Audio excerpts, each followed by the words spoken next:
श्री राम जय जय राम, श्री राम जय जय राम, श्री राम जय जय राम। नारायण समारंभां शंकराचार्य मध्यमाम् अस्मदाचार्य पर्यन्तां वन्दे गुरु परंपरां। श्री गुरु चरण सरोज रज निज मन मुकुर सुधार, वर्णो रघुबर विमल जसु जो दायक फलचार। ओम श्री सीतारामचंद्राभ्यां नमः, उमा महेश्वराभ्यां नमः, श्री एकादशमुखी दक्षिणेश्वर हनुमते नमः। नारद भक्त सूत्र में देवर्षि नारद भक्त के सूत्रों का वर्णन करते हुए बता रहे हैं। आज भगवान देवर्षि नारद जो है भक्त सूत्र के 11 से 14 सूत्र का वर्णन कर रहे हैं। तो पहले इसमें 11वां सूत्र है, लोक वेदेषु तदनुकूलाचरणं तद्विरोधीषु उदासीनता।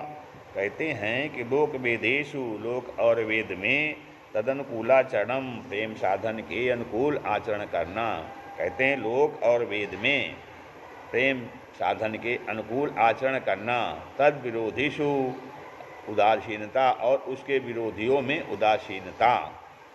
अब ये कहते हैं कि जो लोक एवं वेद के अनुसार आचरण करते हैं, तो ये बता रहे हैं कि यदि प्रेम और उसके साधनों के प्रतिकूल जो राग द्वेष अभिनिवेश आदि अनेकों अनर्थ हैं, उनसे उदासीन होना हो, तो एक निष्ठा के साथ चिरकाल से प्रचलित लौकिक सद्व्यवहार और वेद सहित धर्मानुष्ठान रूप भगवत भाव के अनुकूल आचरण करना होगा। विहित कर्मों का अनुष्ठान किए बिना राग द्वेष आदि से उदासीनता नहीं हो सकती, और विहित कर्मों का अनुष्ठान निष्काम भाव और एक निष्ठा रखते रहो तो भगवत भाव के प्रतिकूल कार्य मात्र में अपने आप अनास्था और उदासीनता हो जाएगी। तो यहाँ देवर्षि नारद जी कहते हैं कि प्रेम और उसके साधनों के प्रतिकूल जो राग द्वेष अभिनिवेश हैं, उनमें उदासीन होना है, उनसे उदासीन रहना है, समभाव रहना है। हमें न राग में रहना है और न द्वेष में रहना है, और प्रचलित लोक व्यवहार एवं वैदिक अनुष्ठान के अनुसार भगवत भाव के अनुकूल आचरण करना है, सदाचरण करना है, और राग द्वेष से अलग होकर के, राग द्वेष से रहित होकर के भगवत भाव के प्रतिकूल आचरण नहीं करना है, और उससे हमें उदासीन रहना है। आगे 12वें सूत्र में बता रहे हैं, भवतु निश्चयादार्ढ्यादूर्ध्वं शास्त्र रक्षणं निश्चय दार्ढ्याध्यम। निश्चय बुद्धि दृढ़ होने से, ऊर्ध्वम माने आगे, शास्त्र रक्षण शास्त्र मर्यादा की रक्षा होए। अर्थात कहते हैं कि निश्चय बुद्धि जब दृढ़ हो तो उस आगे शास्त्र और मर्यादा की रक्षा होती है। निश्चय बुद्धि से ही आप शास्त्र और मर्यादा के अनुसार चल सकते हैं, उसकी रक्षा होगी। भगवान को तो इसमें बता रहे हैं कि भगवान की उपासना करते करते जब तक एक निष्ठा रूप श्रद्धा अविचल न हो, तब तक शास्त्र में लिखे हुए अपने अधिकारानुसार विहित और निषिद्ध कर्मों की ओर अवश्य ध्यान रखकर चलें। जो शास्त्र में कर्म निहित और विहित और निषिद्ध लिखे हैं, हमें इसमें शास्त्र में इसके अनुसार हमें क्या कर्म करना है और क्या कर्म नहीं करना है। जब तक भगवान में एक निष्ठा रूप श्रद्धा न हो जाए, तब तक हमें शास्त्र के अनुसार जो हमें क्या कर्तव्य कर्म बताए गए हैं, हमें उसके अनुसार कर्म करना है। क्योंकि भक्त की अपरिपक्व दशा में,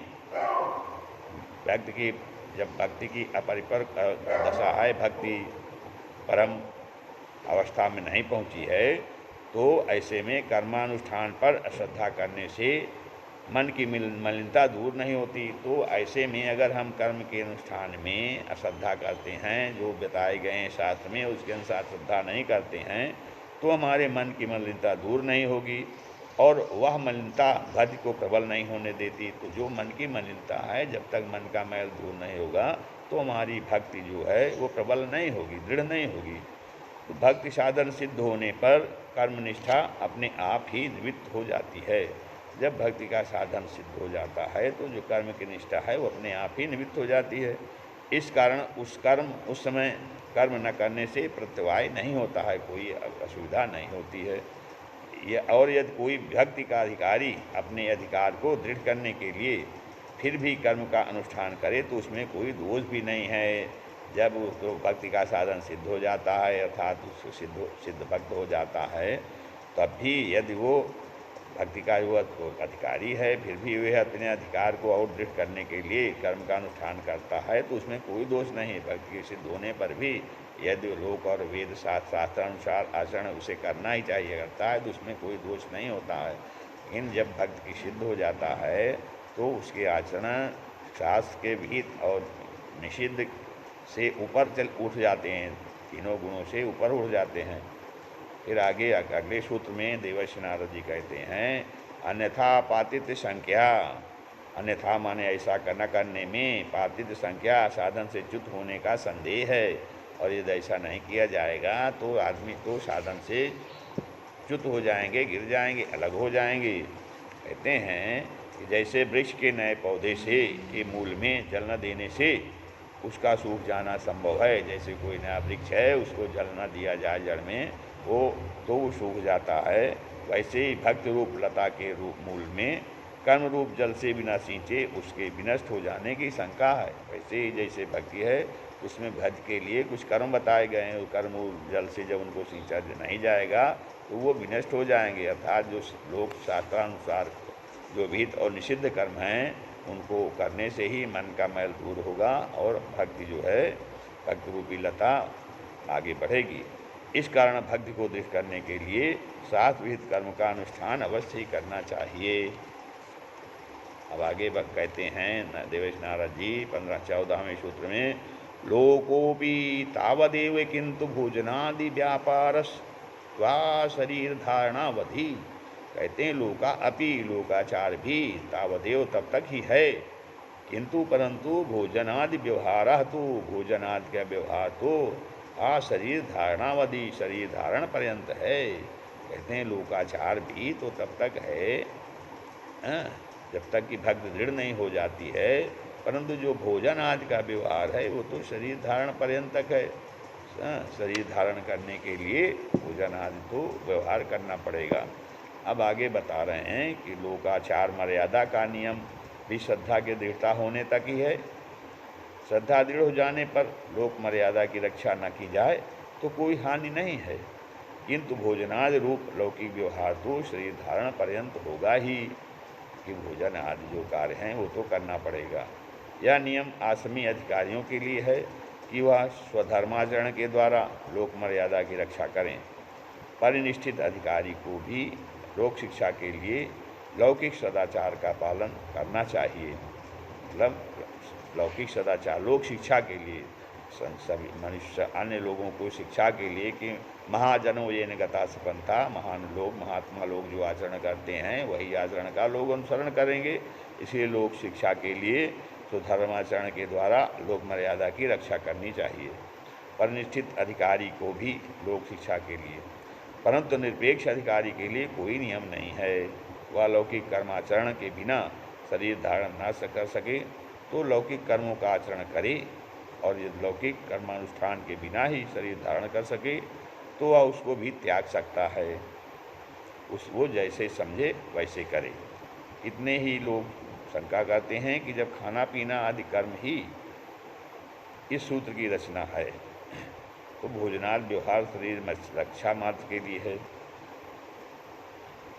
कितने लोग शंका करते हैं कि जब खाना पीना आदि कर्म ही न छूटा तो जीवन में कर्म त्याग ही क्या हुआ। अरे खाना पीना कर्म तो शरीर पोषण के लिए है। तो इस शंका को दूर करने के लिए इस सूत्र की रचना है। भोजनादि व्यवहार शरीर रक्षा मात्र के लिए है। भोजन त्याग का नाम कर्म त्याग नहीं है। कर्म त्याग भोजन त्याग का नाम कर्म त्याग नहीं है। यदि ऐसा होता तब तो विष का कर्म जाने से भोजन का त्याग होकर कार्य सिद्ध हो जाती। इस कारण यहाँ कर्म करने से सकाम पारलौकिक कर्म लेना चाहिए। जब तक वासना का क्षय न हो तब तक ही लौकिक और पारमार्थिक कर्म का अनुष्ठान करे, और जब वासना का क्षय हो जाए तब को विधि को निषेधा, उसके लिए कोई विधि से निषेध नहीं है। हाँ, भक्त बिल्लु मंगलाचार्य ने तो भक्त में तन्मय होकर यहाँ तक कह दिया है, अथवा उन्होंने संध्या बंदन स्नान सब छोड़ने को कह दिया है। तो उन्होंने कहा है संध्या बंदन भद्रमस्तु भवती भो विष्णान तुभ्यम नमो भो देवा पितरश्च तर्पण विधो नाहं क्षमा क्षम्यताम यत्र क्वापि निषद यादव कुलो तन संसृकं सद्विषा स्मारम स्मारमघम हरामि तदलम मन्ने कि मन्ने में। इस प्रकार से देवर्षि नारद जो है, नारद भक्त सूत्र में भक्ति के साधन का लक्षण का वर्णन कर रहे हैं। श्री राम जय राम जय जय राम, श्री राम जय राम जय जय राम, श्री राम जय राम जय जय राम।